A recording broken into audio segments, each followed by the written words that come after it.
आप क्या समझते हैं ये सर्दी का मौसम यूं ही आता है, ये गर्मी का मौसम यूं ही आता है? अल्लाह तबारक व तआला सर्दी के अय्याम इसीलिए भेजता है ताकि हम अपने बंदों को आजमाएं, हम अपने मालदार बंदों को आजमाएं। और ऐसी आजमाइश आती है कि कितने ऐसे मालदार हैं जो रात में कई कई कंबल ओढ़ते हैं, लेकिन वहीं बाजू में उनका पड़ोस तड़प रहा होता है। एक कंबल हमारे कमरे से, हमारे रूम से या हमारे घर से एक कंबल निकल कर हमारे पड़ोस तक नहीं पहुंच पाता है। होना तो ये चाहिए था, जो तरीका हमारे नबी का था वो तरीका हमारे अंदर आना था। हमारे नबी मोहम्मद अरबी सल्लल्लाहु अलैहि वसल्लम ने अपने उन लोगों की मदद की थी जो अल्लाह के नबी को गालियां दिया करते थे, जो अल्लाह के नबी के रास्ते में कांटे अटकाया करते थे। उन लोगों की मदद हमारे नबी सल्लल्लाहु अलैहि वसल्लम ने फरमाई थी। यकीनन हमारे नबी को मालूम था ये हमें गाली दे रहा है, मालूम था ये हमें मुख्तलिफ अल्फाज कसता है, लेकिन हमारे नबी सल्लल्लाहु अलैहि वसल्लम ने उनकी मदद हमेशा की, जिसका नतीजा ये हुआ कल जो गाली देने वाला था आज हमारे नबी से मोहब्बत करने वाला हो गया। काश अगर हमने ये पर्दा हटा दिया होता, अपनों और गैरों का पर्दा हटा दिया होता, तो कसम खुदा की जो गैर थे वो हमारे हो गए होते।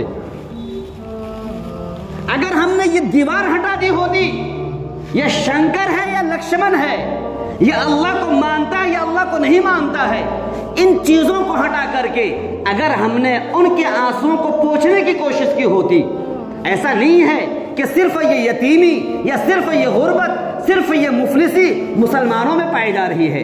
बहुत सारे ऐसे लोग हैं जो अल्लाह को नहीं मानते हैं, हमारे नबी को नहीं मानते हैं, यकीनन वो भी गुर्बत की जिंदगी गुजार रहे हैं, वो भी दाने दाने को तरस रहे होते हैं, उन्हें भी किसी मसीहा का इंतजार होता है। काश कोई ज़ैद मसीहा बनकर आता, काश कोई बकर मसीहा बनकर आता जो उनका हेल्प करता, उनकी सहायता करता, तो कल वो आपके दर पर आकर कहता कि मुझे इस्लाम का कलमा पढ़ा दो। कितने लोगों ने हमने ये फर्ज अंजाम दिया है, हमने ये दावत के काम को समेट कर रख दिया। क्या ये तबलीग का काम सिर्फ मुसलमानों के हाथ के अंदर होना चाहिए, या हमारे नबी मोहम्मद अरबी सल्लल्लाहु अलैहि वसल्लम ने तबलीग के काम को कुशादा किया? हमारा ये गश्त, हमारी ये दीन की दावत सिर्फ मुसलमानों तक, जो नमाजी है उन्हीं को हमने नमाज पढ़ने की दावत दी, जो मस्जिद से जुड़ा करता है हमने हमेशा उनको मस्जिद से जुड़ने की तलकीन की।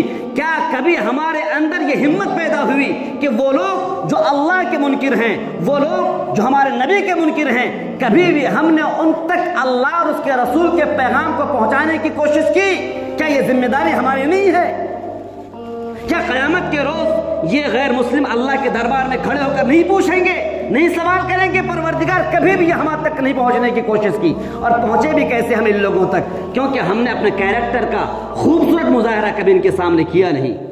कभी भी ऐसा नहीं हुआ कि हमने अपने त्योहारों में या हफ्ते में एक दिन ऐसा मखसूस किया होता जिसमें हमारे पड़ोस में वो लोग जो गर्चे हमारे मुनकिर हैं, जो गर्चे हमारे अल्लाह और उसके रसूल के मुखालिफ हैं, हमने दावत दी होती। आप आइए, दस्तरखान पर टी पार्टी हमने का इंतजाम किया है, आप चाय पी लीजिए, आपके लिए हमने कपड़ों का इंतजाम किया है। मुझे कोई जरूरत नहीं है कि उनको मैं दीन की दावत दूं उस मौके पर। हमारा ये कैरेक्टर ही दावत है, हमारे ये अखलाक ही दावत है। हमारे नबी मोहम्मद अरबी सल्लल्लाहु अलैहि वसल्लम ने अपने कैरेक्टर के जरिए से, अपने अखलाक के जरिए से दीन की दावत को आम किया है। लेकिन हमारे हाथ में, हम मुसलमानों के हाथ, मुझे माफ कीजिएगा, हमारे हाथ में, हमारे जुबान में एक सख्ती हुआ करती है कि हमारी बातें हमारा बेटा सुनने को तैयार नहीं, हमारी बातें हमारी बीवी सुनने को तैयार नहीं। कितने लोग यहाँ पर ऐसे बैठे हुए हैं जिनकी दावत पर उनकी बीवी नमाज पढ़ रही है? कितने ऐसे लोग बैठे हुए हैं जिनकी दावत पर उनके बेटे नमाज पढ़ रहे हैं? क्या सिर्फ यहाँ तो बूढ़े नजर आ रहे हैं? कहाँ गए वो नौजवान?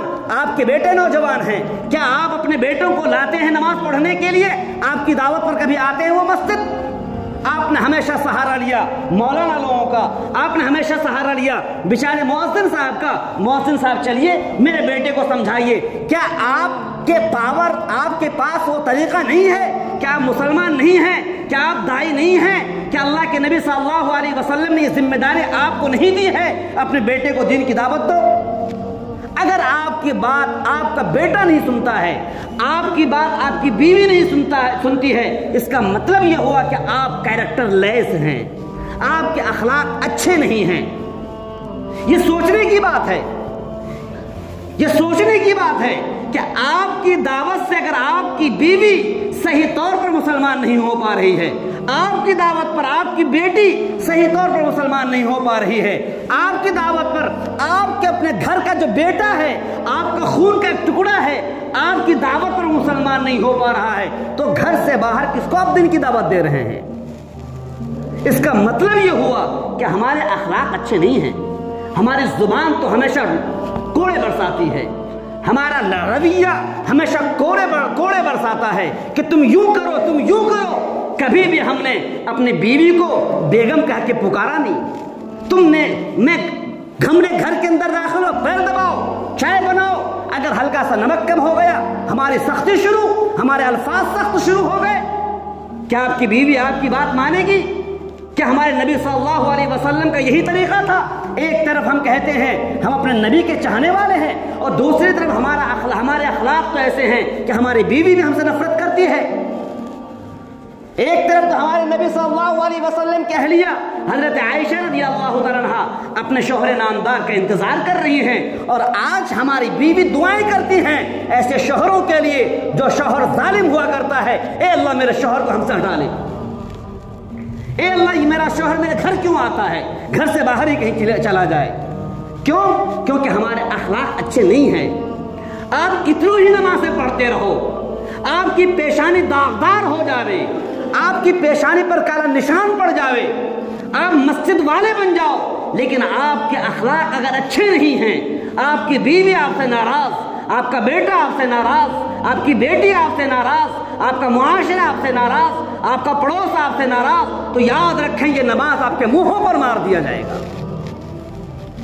اگر ہمارے اخلاق اچھے ہوں گے، یہاں پر ماشاءاللہ بیٹھے ہوئے 50-100 لوگ بیٹھے ہوئے ہیں، کیا صرف اگر جمعے کی نماز میں ہم جمع ہو جاتے ہیں تو کیا یہ ہمارے بیٹوں کی طرف سے یا ہمارے اولاد کی طرف سے کفارہ ادا ہو جاتا ہے؟ مجھے معاف کیجئے گا، اگر 50 لوگ جو بوڑھے ہیں جس طریقے سے جمعے کی نماز میں آتے ہیں، اگر ہر نماز میں ظہر میں ہو، عصر میں ہو، مغرب میں ہو، عشاء میں ہو، اپنے بیٹوں سے کہیں بیٹا میں تمہارا باپ ہوں نا، میں تمہاری خدمت کرتا ہوں نا، بیٹا تم میرا لخت جگر ہے نا، اس طرح کے الفاظ اگر آپ استعمال کریں گے نا، آپ اپنے بیٹوں سے کہیں گے بیٹا چل میرے ساتھ نماز پڑھنے کے لیے چل، اللہ آپ کو دے گا۔ میں تمہیں کچھ نہیں کھلاتا ہوں، اللہ آپ کو پلاتا ہے، میں تمہیں کچھ نہیں پلاتا ہوں۔ اس طرح کی دعوت اگر آپ نے اپنے گھروں میں دینا شروع کر دیا، میں قسم کھا سکتا ہوں کہ اگر ہر کوئی انسان اپنے گھر سے دین کی دعوت شروع کر دے تو یہ سوسائٹی ایک اسلامی سوسائٹی بن جائے گی،